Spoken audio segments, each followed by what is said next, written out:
এই বৃক্ষ, এই আকাশ, আর এই হলো মাটি। এই নিয়েই আমাদের এই সুন্দর পৃথিবী।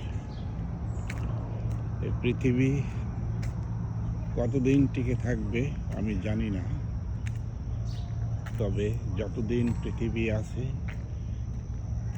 বৃক্ষ আছে, আকাশ আছে, এই মাটি আছে, আর এখানে মানুষ আছে।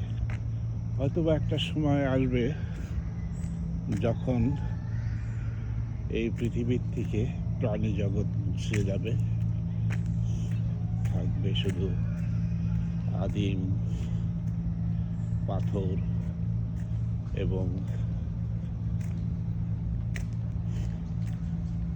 মৃত অস্তিত্ব। ভবিষ্যতে সেটা বলে দেবে। তবে মানুষের উচিত এই পৃথিবীকে সুস্থ রাখা। পৃথিবী সুস্থ থাকলে, এই ধরা সুস্থ থাকলে মানুষ সুস্থ থাকবে। কিন্তু প্রকৃতপক্ষে এই পৃথিবীতে যুগে যুগে বিভিন্ন রকমের দানবের জন্ম হয়।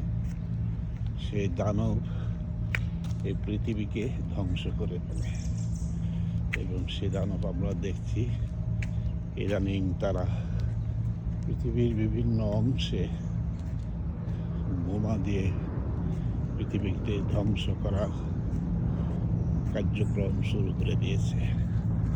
আমরা সমস্ত পৃথিবীর শান্তিকামী মানুষ তাদেরকে ধিক্কার জানাই। এই দানবদের পৃথিবীর থেকে উৎখাত করতে হবে, তবে এই পৃথিবীতে শান্তি বর্ষিত হবে। আপনাদের সবাইকে ধন্যবাদ।